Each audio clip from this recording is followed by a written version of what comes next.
Coming up on today's edition of the Locked On Raiders podcast, the Raiders have re-signed a couple of their own, plus been awarded a couple more draft picks to make them a little bit more flexible in April's draft. We'll talk about draft-eligible quarterbacks and who I can see fitting in with the Raiders and why. Plus your calls and texts to close out the show. It's all coming up on Friday's edition of the Locked On Raiders podcast, March 10th, 2023. Just win. Just win. Just win. Just win. The autumn wind is a raider, pillaging just for fun. He'll knock you round and upside down and laugh when he's conquered and won. And won. And won. And won. And won. And welcome in, Raider Nation, to another edition of the Locked On Raiders podcast. Thank you so much for making the show your first listen each and every day. Remember, you can find the Locked On Raider podcast free and available on all platforms. That includes YouTube. My man Ari does a great job each and every day making sure we're up on YouTube, looking good, sounding good, and again, just make sure that we're consistently up there on YouTube. You can check Ari out on Twitter at Ari Produces, and I definitely appreciate him. Got a lot to get to on today's show as we close out the week really strong, head into the weekend, and then by the time we talk again next week, it's going to be knocking on the door of the free agent tampering period, opening up on Monday, and then, of course, free agency actually opens up official on March 15th, so right around the corner for that. But right now, let's go ahead and get into some news and notes here in segment number one, and off top, the Raiders re-signed a couple of their own free agents on Thursday. Amir Abdullah was the first guy reported that re-signed a one-year deal with the Silver and Black. Of course, he was a running back that really did a lot on special teams and, of course, caught the ball out of the backfield as well in 2022 for the Raiders. He's a guy that grew up a Raider fan. Actually talked to him as the Raiders were having their exit interviews and exit locker room access right when the season got wrapped up. Myself and Vinny asked him if he wanted to return to the Raiders, and he said, yeah, I grew up a Raider fan, would love to be a Raider, but it has to make sense. Well, on Thursday, he agreed to a one-year deal with the Silver and Black, so clearly it makes sense. And selfishly, I'm excited that Amir Abdullah comes back because all of last year, maybe not all of last year, but for a majority of last year, I kept saying Amir Abdullah is close to breaking one. Amir Abdullah is close to breaking one. He's going to take one to the house. The Raiders have not had a kickoff return touchdown since Jacoby Ford did it. That's been a very, very long time. Dwayne Harris did it by way of punt return against the Denver Broncos at 98 yards or 99 yards, whatever that was. That was back in Oakland. But as far as kick return, not since Jacoby Ford. I believe Amir Abdullah last season was very close to returning one. I even asked him about it at the end of the season when we were in the locker room with him, and he said, man, we were. Really, it was on him. He said it was on me. The blocking was there. I just didn't hit the hole at the right time, but he said it was right there, and I do feel like we're close to breaking one. So now that he signed a one-year deal, a one-year contract extension, now he'll at least have that opportunity as long as he gets through training camp and preseason, makes the 53-man roster. He'll have that opportunity to prove me right that he's going to bring one to the house. So as long as he's on the 53-man roster, please believe all next season I'm going to be saying Amir Abdullah is going to bring one to the house. Now, hopefully maybe he brings a couple to the house so we can talk about it in a major way. But I do believe, like I said, last season he was getting close. It looked like he was ready to break it. And it was just one step here, one step there, or one tackle here, one tackle there. And he would take it to the house, but wasn't able to happen in 2022. We'll see if he can do it in 2023. So he comes back on a one-year deal. Not a huge deal, not a big-time priority as far as I'm concerned. There's a couple guys that I'd look at as priorities that I felt like the Raiders should probably re-sign before free agency opens up. Amir Abdullah was not one of them, but he's not a get-bad guy to have. Again, special teams, catching the ball in the backfield, does a really good job with that. Also,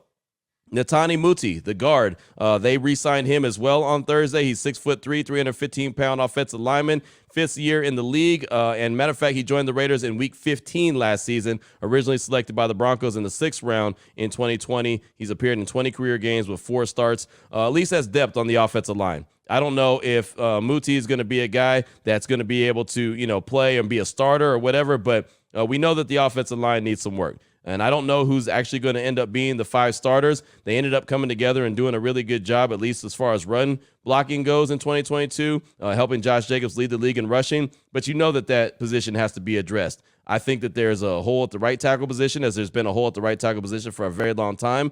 I'm not sure what they plan on doing, if they're going to move Dylan Parham to the center spot, if they're going to move on from Andre James, if they're going to keep Parham at the left guard position. You know that there's some spots that could be filled. Hell, they could move Colton Miller over to the right side and find a left tackle in the future. I mean, there's a lot of different things that could go into what the Raiders do with the offensive line, but I don't think bringing in and having extra depth on the offensive line is going to be a bad thing. That's something that I felt like they failed to do in 2022 in the offseason, in training camp and preseason. They should have brought multiple guys in and really worked them out and figured out the guys, the 5 that fit the best heading into the season instead of finding the 5 that fit the best like halfway through the season. So we'll see what happens, but Netani Muti has re-signed with the Silver and Black on a 1-year deal similar to Amir Abdullah. So those are the 2 signings that the Raiders had on Thursday. Also, the compensatory picks were awarded on Thursday as well. And a lot of people just hear compensatory picks and realize, okay, the team has some more draft picks, so when they come up in April, they'll be able to select a couple more times. But a lot of people don't know how the NFL comes up with the compensatory. So let me go ahead and read this to you. Under the rules for compensatory draft selections, a team losing more or better compensatory free agents than it acquires in the previous year is eligible to receive compensatory draft picks. The compensatory picks will be positioned within the 3rd through the 7th rounds based on the value of the compensatory free agent's loss. Compensatory free agents are determined by a formula based on salary, playing time, and postseason honors. The formula was developed by the NFL Management Council. Not every free agent lost or signed by a club is covered by this formula. Clubs that suffer a net loss of the compensatory free agents during the prior free agent signing period are eligible to receive a corresponding number of compensatory selections. In addition, a club that lost the same number of CFAs that it gained, no net loss, may be eligible to receive a selection at the end of the round 7 based on the value of the CFA's loss versus the value of the CFA's gain. No club may receive more than 4 compensatory picks in any 1 year. If a club qualifies for more than 4 compensatory picks after offsetting each CFA lost by each CFA gain of an equal or higher value, the 4 highest remaining selections will be awarded to the club. So that was a lot right there, right? That was a lot to unpack as far as the formula. But a lot of people ask me all the time, like, Q, well, how do they come up with it? So I thought it was important to go ahead and just let you know how they come up with it. So the Raiders were given 2 compensatory picks, and I actually have them what numbers they're going to be selecting. They're going to be in the 5th round. Pick number 40, which is 174 overall, and then in the 6th round, pick number 37, which is 214 overall, which makes their total go all the way to 11. Now, again, you're probably wondering, well, based off that formula that you just read us, the kind of confusing formula, what does that mean? Well, what it means is this. The Raiders lost Brandon Faison, Casey Hayward, Quentin Jefferson, Zay Jones, Marcus Mariota, and Nicholas Morrow. And they gained Anthony Averett, Mac Hollins, Chandler Jones, and Bilal Nichols. So that was it. So what they lost was bigger than what they gained and more valuable than what they gained. And really the only one that was a big time gain for the Raiders was Chandler Jones. And well, we see he didn't really do a whole lot. So long story short, the Raiders received 2 compensatory picks based off that formula, and now are up to 11 draft picks upcoming in the April draft. And that is big, in my opinion. Matter of fact, that is huge because you don't really need 11 guys drafted. 11 guys aren't going to make the 53-man roster, right? But it gives you an opportunity. If you're in round 3 or round 4 and you say, well, I see this guy that's starting to drop, but I want to go target this guy, it gives them more draft capital to be able to move and shake, right? They're able to navigate around the board a little bit more, a lot more, as a matter of fact, than they were able to do a year ago when they had a limited amount of draft capital. So that is a big deal. I don't know if they're going to start making trades in the 1st round, 2nd round, wherever they're going to start making some trades, but we saw Dave Ziegler go up. We saw Dave Ziegler go back in 2022's draft. So I do expect to see similar things, but they have more draft capital to work with. So the Raiders really could, as much as we're talking about there's a lot of holes on this team, especially on the defensive side of things, they really could go into the draft and kill it and really score and have one of those, like franchise-changing drafts. I'm not saying they will, but they have the ammunition to be able to do that. So I think that those compensatory picks, being able to pick up a couple of those is a really good thing. And it's not very often. I mean, when's the last time the Raiders really picked up compensatory picks? It's very rare that they do get those compensatory picks. So I'm glad to see that. And that also lets you know that they're not trying to build the team through free agency, which is what the Raiders have been doing under the previous staff for years on top of years because they were trying to get it right. They were trying to bring in as many free agents as possible. This staff is not trying to do that. They really legitimately are trying to build this through the draft. So hopefully that's what they're able to do. That's all I got for you for segment number 1 in today's Locked On Raiders podcast, kind of news and notes of the day as we're heading into the weekend. Coming up in segment number 2, I want to talk about some of the draft eligible quarterbacks. We've been talking about them a lot, but I had a conversation with Ted Wynn from The Athletic on my radio show on Thursday, and he brought something to my attention that really intrigued me. So I want to talk about it, and I want to talk about it in segment number 2 after I tell you about Built Bar. We've been talking about Built Bar for a very long time, and of course, there's a lot of great flavors to choose from, very low in calories, high in protein, low in sugar, great in taste, and they always have so many different flavors to choose from, including limited edition mint brownie puffs. And whenever I say that there's a limited edition flavor, you've got to be able to go get on it immediately because it'll be gone quick, fast, and in a hurry. Like, it's here right now. It may be gone in a day or two, right? Because people jump onto the website, built.com, and they just flood it. They order so many quick, fast, and in a hurry that they're gone. But you don't have to get the limited time flavor. There's so many different ones to choose from, and that's the good thing about Built Bar. There's so many different flavors, so many different styles. There's something for everyone. They even have granola bars. So if you want a granola bar, if you want a chocolate bar, if you want a chocolate bar with a marshmallow in it, they've got all those different styles covered. You can build your own box. They got the mixed boxes. You can go into Sam's Club. You can go into Smith's if you're in the Las Vegas area. You can buy your own box there. There's so many different options for you. But basically, bottom line, you want to get your hands on a really good tasting protein bar, something that's good for you, something that you could take with you wherever you go, and you don't feel bad later because you're eating a candy bar. Instead, again, you're getting your protein on, you're getting your good nutrition in you, and it tastes great at the same time. Check them out today, built.com. Use the promo code LOCKEDON15 if you want to save 15% off your order when you go to checkout. Again, built.com, promo code LOCKEDON15. All right, Raider Nation, here we go. Segment number 2 of today's Locked On Raiders podcast. Want to talk about some of the draft-eligible quarterbacks, and of course, we're talking about the ones in the first round. There's a lot of conversation about what direction the Raiders will go, if they go in any direction. I don't think that the Raiders are going to force the issue. Not saying that they're not going to draft a quarterback in the first round. I just don't think they're going to get desperate and really go out of their way to do something drastic to go get the quarterback. They may trade up a little bit. They may trade back a little bit, but I don't think they're going to get crazy. I don't think they're going to go like 7-1 just to ensure that they get their guy. But with that being said, we know who the 4 or 5 guys that potentially could go in the first round. We know Bryce Young's going to go first round. We know C.J. Stroud's going to go first round. Will Levis is going to go first round. Anthony Richardson is going to go first round. And Hendon Hooker could go first round. So those are the 5 guys that I'm really focused in on. Now, they might end up going and getting a guy in round 2, round 3, whatever the case may be. And hell, Hendon Hooker may fall to round 2 for all we know. But I had Ted Wynn from The Athletic on my radio show on Thursday. He put out a great piece in The Athletic Talk. Said Anthony Richardson versus Will Levis, which quarterback is worth the risk in 2023's NFL draft? And so what he was basically saying is both guys are flawed. Neither one of them are perfect, but they both have high ceilings, and it really is up to the coaching staff to be able to get the most out of them. So as it stands right now, if the Raiders were going to have their pick of the litter when it comes to the quarterbacks in the first round, I'm team C.J. Stroud all day, right? C.J. Stroud, number 1, no doubt about it, followed by Bryce Young, followed by Anthony Richardson, followed by Will Levis. And I don't know what the Raiders prefer. I don't know who they prefer. There's been a lot of people, even Dane Brugler on The Athletic, who have mocked Will Levis to the Raiders, and I know a lot of people are very high on Will Levis out of Kentucky. He might be the guy.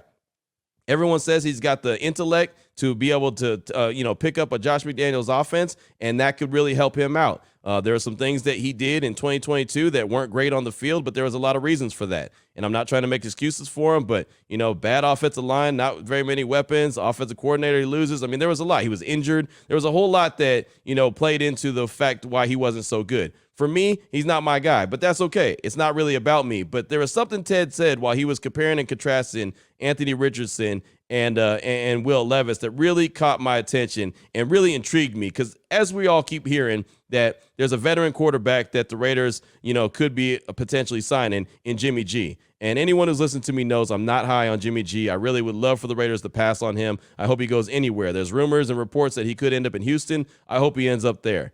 But there are reports, and of course you could tie, Jimmy G to Josh McDaniels and understand why that could be, that could end up being a fit. And again, it's crazy because Jimmy G, to this point of his career, I feel like he's just a bridge guy no matter where he goes. If it's Houston, if it's the Raiders, if he's end up in Carolina, wherever it is, he's not going to be a guy that's going to be the full-time starter. He's just going to be there for, the meantime, in between time until some young guy can take over. But just say the Raiders go some veteran route and they decide, okay, we're going to sign Jimmy G, or we're going to sign just Jarrett Stidham and roll with them and then draft a rookie. Again, like I said, I would like C.J. Stroud, number 1. That would be my first option, and let him go to camp, and whenever he's ready to take over, great.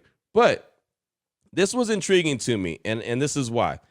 Ted said that Anthony Richardson could end up being a guy because he doesn't have very much experience, only 13 starts in his college career. And that is, to me, it's like, okay, he needs to get some experience. So that's where this really came from. I was like, all right, well, how do you get him on the field? How do you help him learn, sit behind a veteran, but then at the same time give him some burn on the field so he can get some experience?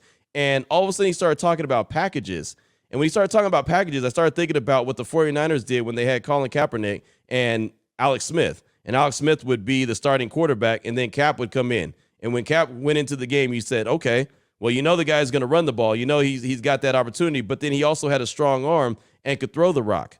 All of a sudden, I started envisioning Anthony Richardson in that role, similar to the Marcus Mariota package that we all thought was going to happen when he signed with the Raiders and backed up Derek Carr. We thought, okay, there's going to be moments where he's going to be able to come into the game, run the ball. He's got the threat to throw the ball. Oh, this could be something. This could be a nice little, extra added weapon to the offense. And it never really materialized to that because Marcus Mariota was always injured. But I started thinking about Anthony Richardson and even just say Jarrett Stidham, because I'm not trying to wish Jimmy G on me or anyone else, right? I don't want to even try to, what they say in Talladega Nights, don't you wish that evil on me, Ricky Bobby, right? So I'm not going to even keep bringing up Jimmy G's name because I don't want to put that on me or anyone else. But just say it's Jarrett Stidham is the starting quarterback in 2023, and there's a chance that could be what happens. And say they end up, C.J. Stroud's already gone, Bryce Young's already gone, and they said, you know what, we'll take a chance on Anthony Richardson. He's got, he's very raw. He's got a lot to grow. He's got a lot of growth that he has to do. But, maybe we could sprinkle him into the game day package, maybe have a handful of plays here and there for him. How intrigued would you be by that? I think that would be exciting, right? And I think that would get the fan base fired up as well. Not that it's just about firing up the fan base, but could you imagine seeing all of a sudden Anthony Richardson trotting in off the sideline and realizing, oh, damn, here we go. It's going to be something. And you either see a fantastic run, you see a pass, you see, Like you see an other weapon added to the Raiders offense. And so I started having visions of Cap with the 49ers and what that looked like on their run to the Super Bowl when they eventually lost to Baltimore in New Orleans. That was a hell of a run. And I've said it. I said it then. I'll say it now. They don't make it to the Super Bowl if it wasn't for the contributions that Kaepernick had, especially in that playoff game against Green Bay, where he literally beat Green Bay by himself and mainly with his legs. I would love to see that as a weapon. And Ted brought up the point that he feels like Josh McDaniels has always wanted his mobile quarterback, a guy that could be, a dual threat like Anthony Richardson is with a strong arm. But again, it's going to take a lot of coaching to get him up to speed. But if you could see him on the regular in games, that would be fun, right? I would be intrigued just to see the development and just to start to see. And again, I go back to Cap. What you saw from Cap, right? He was that guy that he'd go in there for a handful of plays. He every once in a while would throw the ball. And at some point, Jim Harbaugh said, all right, it's time to turn the offense over to Cap. We're good. And then you saw what he was. And he was good for a while. And I know that while didn't last a whole long time. So that could be a concern when you're thinking about Anthony Richardson. But what's his ceiling? If his ceiling is anything close to, I'm not going to say Cam Newton, because Cam Newton was an outstanding quarterback in college and led Auburn to a national championship basically on his own. So I'm not going to put Anthony Richardson in that category, but he's got the size and the athleticism of a Cam Newton. He just doesn't have the polished play of a Cam Newton. But could you imagine if at some point they ride maybe a Jarrett Stidham for a year, maybe even a year and a half, but they have this package or two with Anthony Richardson and he's in the game consistently? Those two guys active on game day, I would totally be down for that, right? I mean, and again, I'm almost convincing myself because I feel like C.J. Stroud and Bryce Young are both going to be gone by 7, and the Raiders to trade up are going to have to really give up some draft capital that I'm not really intrigued on giving up that draft capital if it's too much, especially if it's, takes away from their first-round pick in 2024. I really wouldn't want them to have to do that. So if they could stay pat and get Anthony Richardson, and that, they might not be able to get him at 7.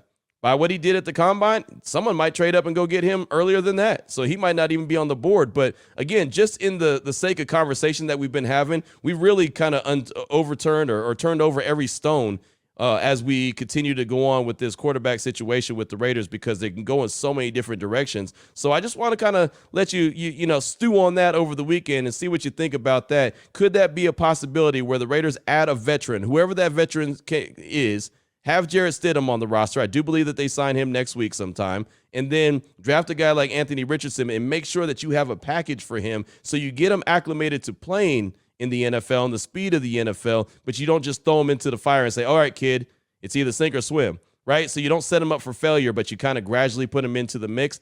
I don't think that would be that bad of an idea. But what says you? 707-654-4693. That's the Locked On Raider podcast voicemail line. Matter of fact, your calls and texts are coming up next. This is the Locked On Raiders podcast. Here we go, Raider Nation. Segment number 3 of today's Locked On Raider podcast. Your calls and texts straight off that Locked On Raider podcast voicemail line, 707-654-4693. Let's start things off with Jacob in Fresno. He's calling out the 559, calling to talk about who or what type of quarterback he believes head coach Josh McDaniels is going to be looking for. Here he is, Jacob in Fresno. Hey, Q. Jacob in Fresno here.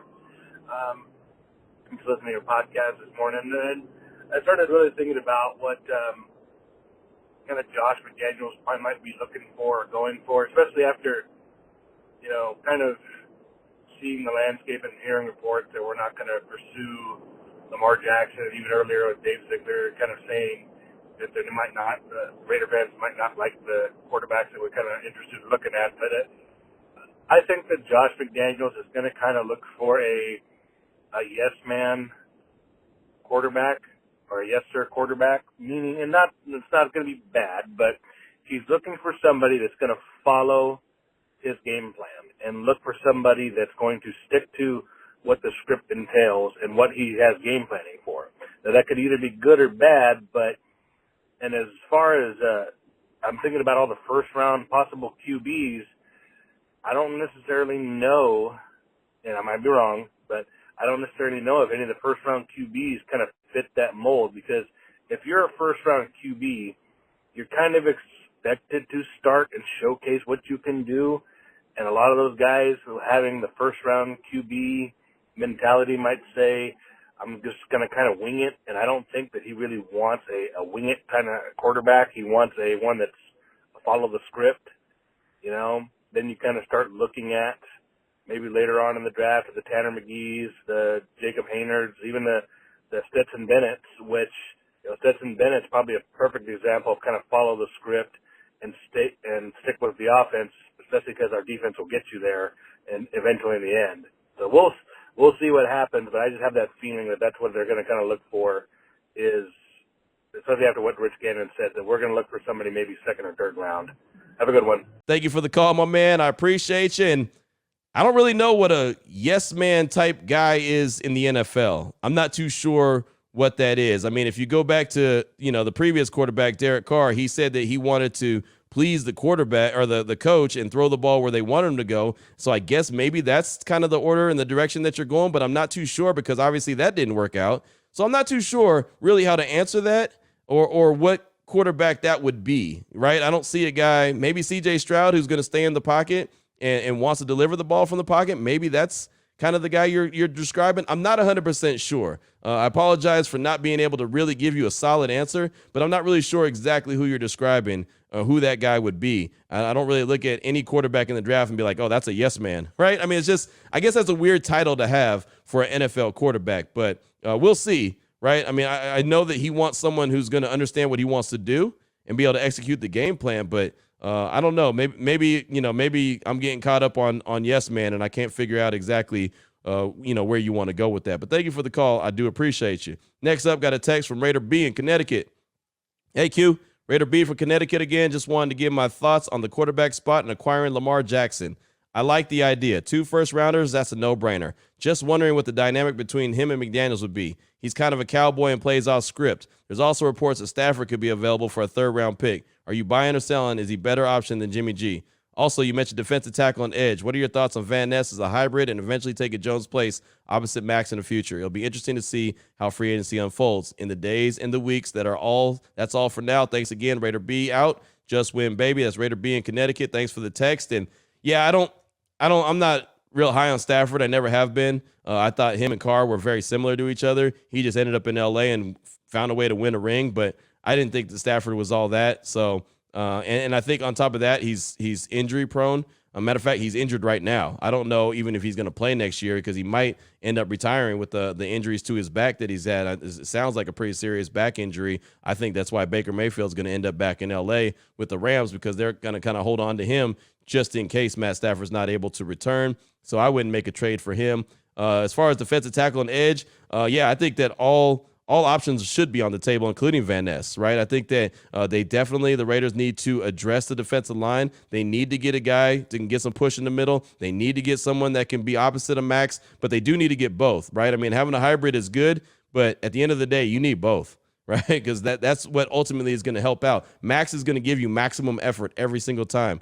Chandler gives you effort. He's just not getting home as much as he normally would earlier in his career. He's getting a little bit older. I don't know if that's the Chandler Jones you're going to see moving forward, 4.5 to 5 sacks a season, or if he's going to have a bounce back season. But I really don't want the Raiders to take a chance. I'd like to see them go ahead and get a couple guys that can bring the heat and be able to make Chandler Jones as a guy who's like a situational pass rusher instead of a guy that's really needed more times than not. But thank you so much for that text. I do appreciate you. And free agency will be interesting next week. Up next, got a call from Army Raider. He's calling to talk about the Raiders offseason and how it pertains to the quarterback position. Here he is, Army Raider. What's up, Q? It's your boy, Army Raider. Just have some thoughts, man, on this offseason that are really kind of bugging me. So it looks like the Raiders' goal at quarterback is Jimmy Garoppolo, Jarrett Stidham, or a rookie. How can you have the offensive weapons the Raiders do and go into a straight-up rebuild mode? Jimmy G's worse than Carr, so why get rid of Carr if you're just going to go after that dude? That dude's straight up trash and he's injured. Also, this is what I was worried about when the Raiders went after the Patriots. They always think they're the best way to do it. And guess what? Not a single one of them cats, to include Bill Belichick's, got success outside of Tom Brady. So again, tell me why. Why are we going into this year getting rid of Carr, who I was all for getting rid of if you're going to upgrade, but Jimmy G, Jarrett Stidham, or a rookie aren't an upgrade? Let's just be real. I mean, they're going to probably end up going and getting Anthony Richardson, and that dude's really fast and can throw really hard, but he's not a good quarterback. So, anyways, I'm curious your thoughts. I feel like this is going to be another rebuild year. They tore it down. We got duped trying to follow the Patriot way, and so far, GM and coach have both been, kind of a bust to me. Anyways, curious to get your thoughts. Army Raider out. Army Raider, thanks for the call. Thank you for your service as well. I definitely appreciate that and appreciate you. And yeah, I don't know what it's going to look like when it's all said and done, man. I mean, at the end of the day, that's the thing about it. We really don't know. We can always go back and say, well, this is what they did in New England. This is what the guys say they're looking for. But until we actually see it executed, especially with the Raiders having 11 total draft picks, I mean, there's a chance that they go into this draft and they can absolutely kill it. They can come out with 3 or 4 starters, and that's ideally what you'd like to come out of the draft with anyway. But if you have 11 draft picks, you have an opportunity to move around. You have an opportunity to move up and target certain guys, or move back and say, you know what, there's a couple of our guys sitting here. Let's go and get a couple more draft picks. They could turn things around fast, right? With all that draft capital, you can get a lot of talent and all of a sudden get back into the mix quick, fast, in a hurry. So I don't think that we can judge this staff just yet. It's been a small sample size of what they've been able to do, and Dave Ziegler last season didn't have all the draft capital that he needed because he made the move for Devontae Adams, which, oh, by the way, let's not forget about that move. That was a hell of a move, right? Nobody saw the move coming. I know there was rumblings here and there, but for the most part, everyone thought that there was no chance Devontae Adams, at least I didn't think there was a chance Devontae Adams would end up being a Raider, and lo and behold, here he is. So I think Dave Ziegler has done actually a pretty good job, but it was a small sample size. So now with the whole plethora of draft capital and, about $40 million in salary cap space going into next week, let's see how he puts this together. Let's give these guys a chance. I mean, we really don't have any option. They're going to be around next year for sure. And they really, what I saw and what I heard when we were in Indianapolis at the Combine, they sound very confident in their job. So it's not like they're pressing to get a whole bunch of wins because they think that they're going to get fired. They sound very comfortable. So I don't think that they're going anywhere anytime soon unless they completely just piss the bed, but we'll see. So thank you so much. And again, like I said, thank you for your service. Definitely appreciate you. Next up, got a text from Jason from Idaho. He says, hey, Q, Jason from Idaho, on the quarterback situation, I'm 100% with you on Jimmy G, hoping someone else offers him the bag. Hear me out on this one. Sometimes you need to step up to the plate and swing for the fences. That would be Richardson. Let's go get the next Lamar, Mahomes. The best time to swing for the fences is when you're okay with the miss. That said, if for some reason he's a complete miss, which I don't believe, but if so, next year we're sitting in the position to get Caleb Williams. Stop playing safe and going after he's okay or might be okay. Go after elite, electric. Let's go. It's time for a change. Show me something McDaniels and Ziegler because I'm not impressed. Raiders for life. That's Jason from Idaho. He brings up a good point. Anthony Richardson, that would be swinging for the fences. Hell, Will Levis would be swinging for the fences, right? So, what I always say, scare money, don't make money. I'm also not a guy who gambles very often. I step up to the slot machine, I play triple, double diamond, I press the button, and I wish for the best. There ain't no skill involved, right? So I don't, like I said, scare money, don't make money. I don't roll the dice too much. So we'll see. That's just me. But you bring up a good point. If you're going to compete with Mahomes, Herbert, you got Burrow, obviously, in the AFC. You've got Josh Allen in the AFC. Lamar Jackson's going to be in the AFC. I mean, you're going to need a dude that can compete. If Richardson could be that guy and you can get him and sprinkle him in like I was talking about in segment number 2 and then at some point turn over the offense to him, that'd be awesome. As much as I don't want Jimmy G, even if you had to use Jimmy G to be the veteran, I might be okay with that. I don't want it. Like I said, don't put that evil on me, Ricky Bobby. But if it happens, it happens because the payoff might end up being awesome if Richardson could be that guy. It's a big if. It's a big gamble. It's like stepping up to that big time table and putting all your money on the table, and all of a sudden you either crap out or you come out with a big win. There's a lot of air conditioning in the desert for a reason. I'm just saying. Vegas allows you to win just enough to come back, right? I'm just saying. So that's just me. Like I said, scared money don't make money, and I'm definitely scared money. So thank you so much, Jason. I do appreciate you. Let's get one more call in before we wrap up the show. Raider Tone in the 661. He's calling to talk about free agency as the quarterback position goes and what he thinks needs to be done if a couple names can't be acquired. Here he is, Raider Tone in the 661. What's up, Q? It's Raider Tone here from 661. That I've been, I'm thankful for you, man, for being so consistent and bringing so much good podcasting and insight and knowledge, man, between the Unnecessary Roughness podcast and the Locked On Raiders, man. My NFL appetite been getting fed. Man, my take, on the Raiders situation right now in the free agency, it's one or two ways with me with the quarterback. Either it gets fixed with a Lamar Jackson or Aaron Rodgers. I think the Jimmy Garoppolo is a lateral movement from Carr. I'm good on that. And it's simple, man. We can't get them two names. Let's fix this defense. Plain and simple. Let's fix this defense, right? Let's add a couple of good free agents that surefires, right? Players that's been going to different teams and staying consistent and playing. I don't want to just get an okay safety. Let's get a ball hawking. Let's get a game-changing safety, right? Chauncey Johnson from the Eagles. Man, go look at his goodbye video he put up on Twitter. And tell me that ain't a Raider, man. Tell me that ain't a Raider. Man, that dude will get you hyped, right? Not like a Chandler Jones, not like a guy who had all these stats from basically one or two games. Let's go get a proven free agent, like a Jesse Bates. We need a top safety on that back end. Right? Let's grab us a solid lineman, and let's fix this defense, man. We don't get one of them two names at quarterback. Let's build that defense. All right. Just win, baby. Raider Tone, thanks for the call, my man. I appreciate you. And, yeah, the defense needs to be addressed for sure. And, really, I think a lot of that could be done in the draft, right? I mean, the linebacker position, I think you have to address that in free agency because it's not a very deep draft when it comes to linebackers. But corners, it's deep. Defensive tackles, defensive linemen, you can get some guys. Safeties, you can get some guys. I think that a lot of the defensive side of things can be addressed in the draft, and maybe you could focus on the offensive line, Josh Jacobs, and maybe linebackers in free agency. But, you got to get, at some point, you got to find your dude. Who's going to be your quarterback? You've got to find that guy. I don't know when it's going to be, who it's going to be, but at some point, you've got to get that guy. I know I said I was going to wrap up with that one, but let's go ahead and get a couple more in real quick as we close out the week strong. Here's a text from Ernie G in Dallas. Said, what up, Q?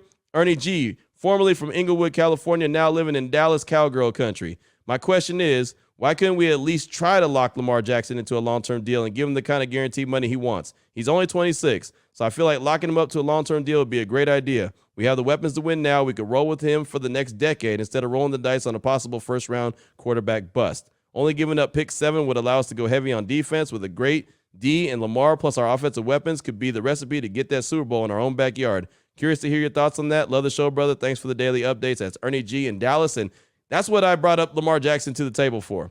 Because as much as I don't think it's going to happen, as much as I think he plays in Baltimore next year, why not pick up the phone and make a call? Why not at least try? Hey, what would it cost to get Lamar Jackson just for S and giggles, right? Just what would it cost? I know what the draft capital is, 2 first-round picks. All right, you get number 7 this year and whatever my first-round pick is next year. All right, that's easy. What kind of money? How much is it going to cost? I know the rumors are 230, 250 million guaranteed, but what if I gave you 200 million? Just throw out a number. What if I gave you 200 million? 5 years, 200 million. You saying no to that? And if he says no, then hey, you tried.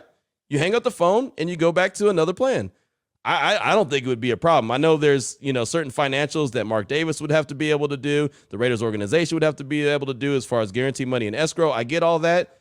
But as I know from the NFL, if you want to get something done, you can get something done. So I'm with you, Ernie. I think why not pick up the phone and at least call? The worst they can say is no. I've been told no 1,000,000 times in my life. I'll be told no 1,000,000 more times. It don't hurt, right? It never hurts. I mean, sometimes I guess it does, but not really, right? It's not a big deal. You guaranteed to miss a shot you don't take. Final call, Wine Country Raider. He's calling to talk about the idea threw out there about the Raiders going after Lamar Jackson. We'll close out the week strong with Wine Country Raider. What's up, Q? It's your boy, Wine Country Raider. Just finished listening to your podcast, and, man, Lamar Jackson, that is the move. I mean, 2 first-rounders, some guaranteed money. He will get Raider Nation fired up. McDaniels and Zig, they're not stupid. They're gonna dip their toes in this. Anybody saying that they're completely out of this already are off their rockers. Lamar Jackson will get Raider Nation fired up. Nobody will not want to play for Lamar Jackson. Josh Jacobs is not gonna bat an eye at taking a little less money. Devontae's gonna want that. Darren's going to want that. Anybody will want to come to Vegas and play for Lamar Jackson. He is a baller. He's a guy who will be dialed in, focused, trying his best all game long, all season long, all off season long. He is a guy you can build your team around. He's the best option. Rookie, that's going to take some time. Lamar Jackson is the best option to go and win right now. That's my thoughts on that. I know you've already kind of hit on it, but that's just what I think, We got to go try and get Lamar Jackson. We'll build the defense. We'll have plenty of picks after that. Let's go get Lamar Jackson. That's what we got to do. Just win, baby. Wine Country Raider out. Thank you for the call, my man. And yeah, Lamar would be the move, right? Similar to what I was saying to Ernie G in Dallas. It's highly unlikely. I know that. But I'm with you. You pick up the phone, you make the call. You don't have to pull the trigger, but at least see what it looks like, right? There's commercials on TV every day for a reason, right? It's an advertisement. Don't mean that you buy every product, but you could at least check out the commercial, right? How many times have you walked into the store and said, man, I like those shoes, but you don't buy them? I go into the Cadillac dealership all the time. Don't tell the wife, but I go into the Cadillac dealership all the time.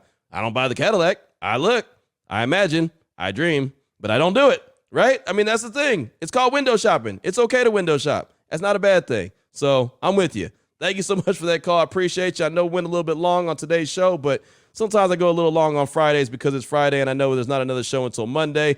So Raider Nation, enjoy the weekend. It should be a whole lot of fun. Selection Sunday is on Sunday, so you'll see where all these different teams are dancing when it comes to March Madness. I'm excited and pumped up about that. I'm actually going to be part of a real good special on ESPN on Saturday night on game night. Going to be a little Selection Sunday preview show Saturday night. We're going to have a lot of fun with that. And then, of course, on Monday, we'll be back and tampering period will open up on Monday. It'll be 2 days of that. We'll find out where some of these free agents will go, and then on Wednesday the 15th, they'll actually start putting pen to paper and signing these contracts and having new teams, and we'll definitely be talking about that as well. So enjoy your weekend, enjoy it, relax with the family a little bit, and get ready, buckle up for a hell of a week starting next week when it comes to free agency. So until then, Raider Nation, take care of yourself, take care of your family, love on your family. Most importantly, as always, just win, baby.